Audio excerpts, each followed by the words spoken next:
Molt ben dit, Gina. Què dius de Gina? Que jo soc Mireia. Espera't un segon. Lola vol mostrar-li el seu suport i no sap molt bé com. Espera, Lola, que no he acabat. La tutora no s'atreveix a tallar-la. Gina es torna a dirigir a tota la classe. Però, Sofia, què és això? Però, deixa'm acabar-se. Bueno. Aquests dies també m'han intentat insultar, diguem-me que sóc lesbiana com les meues mares. En primer lloc, i per si algú encara no està situat, l'homosexualitat no s'hereta, ni s'apega. Ni, evidentment, és res roí. No sé vosaltres, però a mi, amb 14 anys, em costa saber què sóc o què seré. Ni m'importa massa ara mateix. Crec que sóc heterosexual, però si en algun moment m'agrada alguna xica, tindré la sort de poder viure-ho amb naturalitat. Crec, a més, que és de molt miserables ficar-se amb algú per qualsevol motiu. Qualsevol. Cadascú tenim les nostres coses, tenim les coses que tenim, i ningú som ni millors ni pitjors que la resta, ni tenim cap dret a fer burla per això.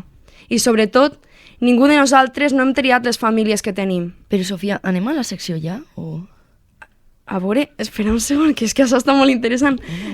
Fa un silenci expressament per passar la vista per la classe.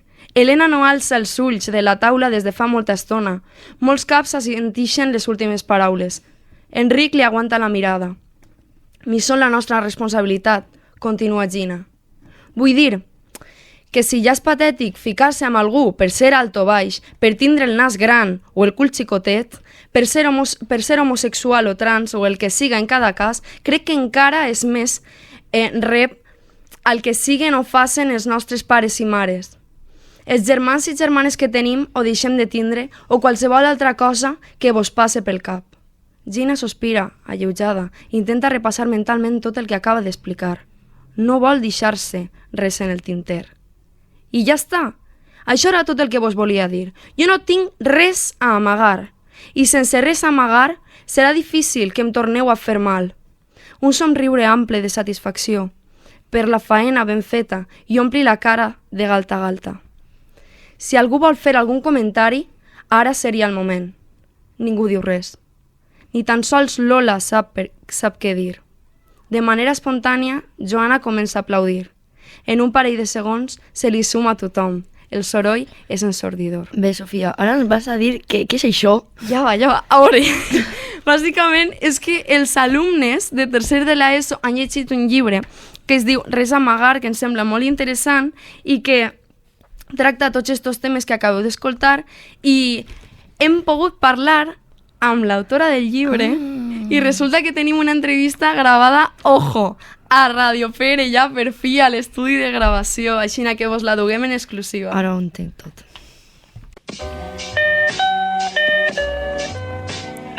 Avui al programa de Radioactiva de l'Institut Pere Boil de Manises tenim el plaer de comptar amb l'escriptora Anna Boluda, amb el llibre Res a amagar, que ha quedat com a finalista del Premi de Literatura Juvenil La ciutat de Torrent, publicat per Tabarca. Benvinguda, Anna. Gràcies.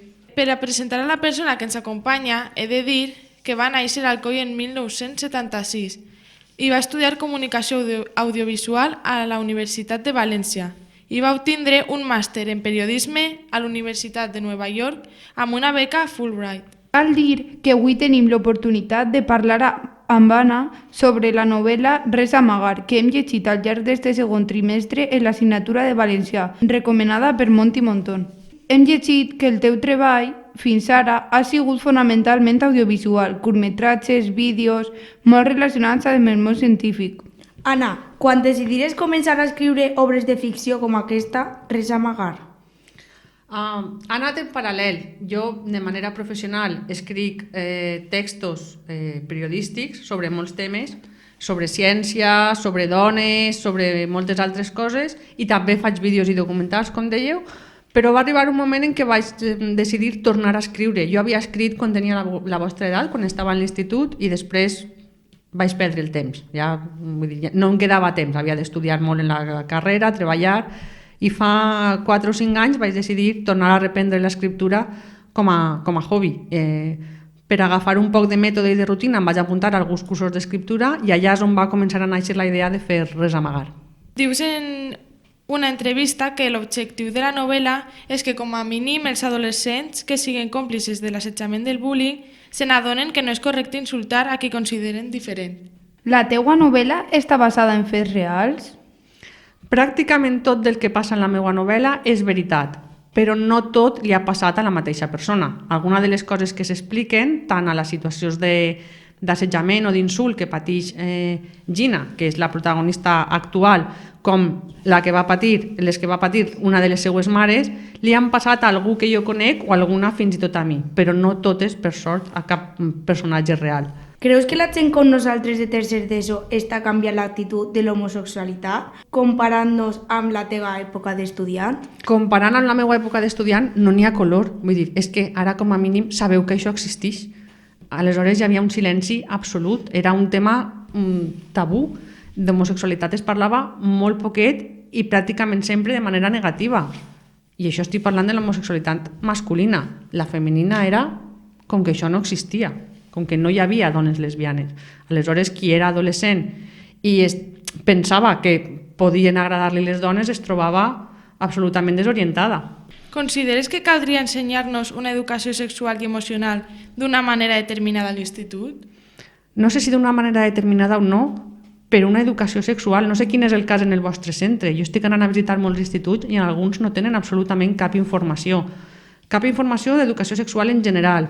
Quan n'hi ha, moltes voltes, és una informació molt basada en la biologia o en la prevenció de malalties, quasi sempre enfocada d'una manera molt centrada en les relacions heterosexuals, i el sexe té molt més que tot això. I d'això es parla molt poquet i crec que heu de reivindicar que se vos parle bé i que vos porten especialistes, que vos puguen explicar les coses de manera més oberta i que tingueu un lloc on podeu preguntar els vostres dubtes. Això és fonamental. Després de la publicació de la teua novel·la Res a amagar i de l'acollida que ha tingut, penses continuar dedicant-te a la literatura juvenil? N'hi haurà segona part de Res a amagar? No crec que hi hagi una segona part directament de Res a amagar, però m'ho hauré de pensar perquè molts dels instituts que vaig m'ho pregunten, aleshores potser estic ahí desaprofitant un nínxol de mercat interessant. Sí que vull intentar continuar escrivint i escrivint també coses per a joves, però no sé quan podré, perquè escriure i escriure en valencià no és que no doni per a menjar, és que pràcticament et costa diners, vull dir. Aleshores és una cosa que he de fer a més de la meva feina habitual, però sí que tinc alguns temes pensats per a nous textos per a un públic de la vostra edat. Quan la persona que publica els llibres va a un institut i presenta la seva obra, què penses que esperen els teus lectors de tu?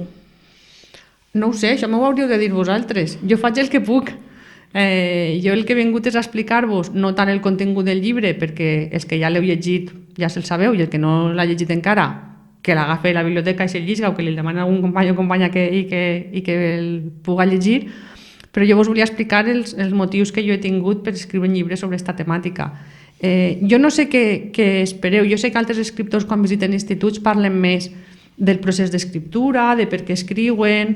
Bueno, jo vull aprofitar aquesta oportunitat per donar-vos més informació i reflexionar sobre la situació de les persones LGTB ací i a la resta del món. I tu, què és el que més t'identifica sobre la teva vida personal amb el llibre? És a dir, per què creus que, per exemple, et sents molt identificada a Marcela per alguna cosa en concret? No em sent molt identificada en cap dels personatges en concret. Sí que probablement l'institut al que va anar Carla fa 30 anys és prou paregut a l'institut al que vaig anar jo fa 25 anys, no hi ha una diferència, però sí que, de fet, la descripció de l'institut és el meu. Vaig dir, per què vaig inventar-me un institut? Pues si les escales estaven a la dreta, jo vaig posar les escales a la dreta. I aquesta situació de desconeixement i rebuig absolut cap a l'homosexualitat de fa 30 anys sí que s'assembla molt a la que jo vaig veure i vaig viure en el meu institut.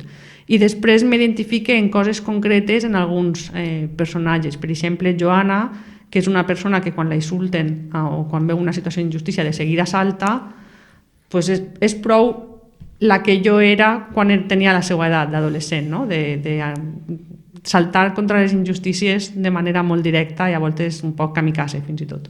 A dia d'avui, que va fer un any que vas treure el llibre, canviaries alguna cosa o afegiries? Jo crec que està funcionant bé. Crec que amb el que em va costar de fer ja no li pegaria més voltes. Sempre has sabut que la teva passió era l'escriptura? La meva passió en realitat és la lectura. A mi m'agrada llegir, jo puc llegir totes les hores del dia i si em tocarà un dia l'euro millor jo em dedicaria a llegir i anar a la platja. Però sí que l'escriptura és una afició que m'agrada molt desenvolupar quan tinc temps. Val, pues, aleshores, moltes gràcies per vindre a parlar amb nosaltres i fins ací l'entrevista a Anna Boluda. Moltíssimes gràcies per haver-me convidat.